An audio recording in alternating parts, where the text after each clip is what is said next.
Dante's Boxing Nation, what's going on, guys? So it was recently reported, even though Bob Arum, he's been talking about trying to make this fight for a couple of weeks, but it looks like they're getting closer to making this fight come to fruition. And that's Vasyl Lomachenko versus Nicholas Walters, possibly fighting on June 11th. Now, and I thought one of the most interesting things about this article was the fact that it's also being reported that Lomachenko is actually going to move up in weight to fight against the very dangerous, the very powerful Nicholas Walters. That is impressive. I give Lomachenko a lot of credit for doing something like that. Because if you kind of look at some of the fighters today, not too many fighters have been willing to move up in weight and face the best fighter at a higher weight class. We rarely see it today. I mean, we see Andre Ward doing it, fighting against Barrera, and he's already agreed to fight Kovalev the end of this year. You know, you can never really tell how good a fighter is until we see him deal with adversity. And when it comes to Lomachenko, dealing with the adversity that he's already dealt with, fighting against a really rough, tough, rugged Orlando Salido. He lost to that guy in a very, very close fight. Then he comes back and he fights Gary Russell Jr., a fighter who has the potential to still be pound for pound top 3, one of the best fighters in the world. Lomachenko, he goes in there and he dominates Gary Russell.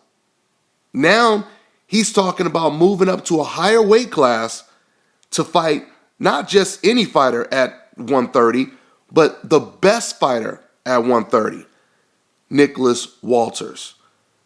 And keep in mind, Lomachenko has less than 10 fights. So I would ask you, not including his World Boxing Series fights, because he does have more fights on his record if you include those fights. But going back to what I was saying. So now I would ask you guys a question.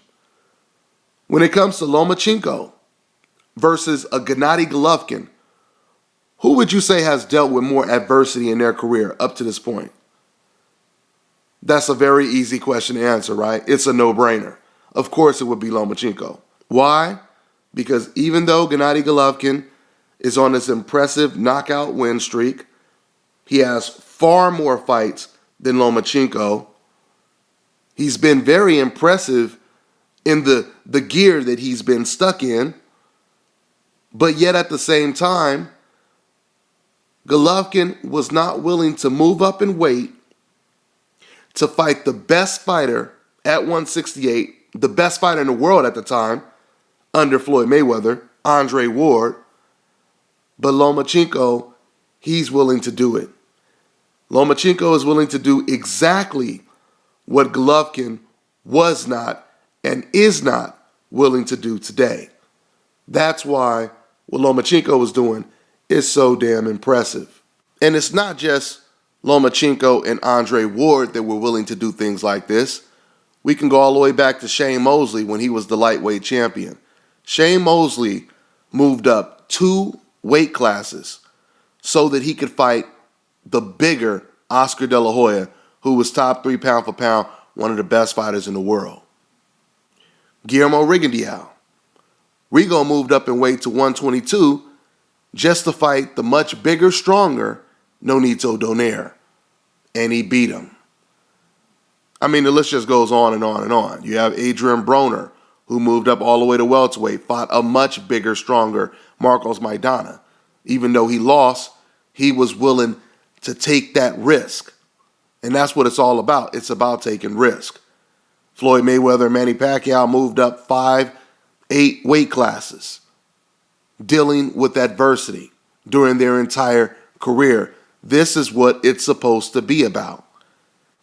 So when Gennady Golovkin says, I'll fight the weaker opposition at the higher weight class, but I don't want to fight the best fighter at a higher weight class, that's not a good look for Golovkin, guys. Listen, you could be a number 1 Gennady Golovkin fan, but you would have to admit that that is not a good look for Golovkin. It's not. And when you think about the fact that everyone is talking about how Golovkin is this Terminator and he's knocking out everyone, that's more of a reason. Golovkin has more of a reason than any of those other fighters that I mentioned to move up and weight. Because this man is known as a knockout artist. Okay? There's no reason why he should be saying, oh, I'll move up to 168. I'll fight that guy Chavez, but oh no, I don't want to fight the number one pound for pound guy. You know what else this tells me? It also tells me that if Nicholas Walters was a natural super middleweight and he was calling out Gennady Golovkin, I mean, just imagine that for a second. Imagine Nicholas Walters being a natural 168 pounder with that Ike Corte bazooka jab that Nicholas Walters has, the power, the body shots, the slickness, the durability. Imagine all of that stuff wrapped up together. And he's calling out the middleweight champion who's knocking out everyone at middleweight, Gennady Golovkin. Does Gennady Golovkin take that fight, guys? We know he doesn't take the fight.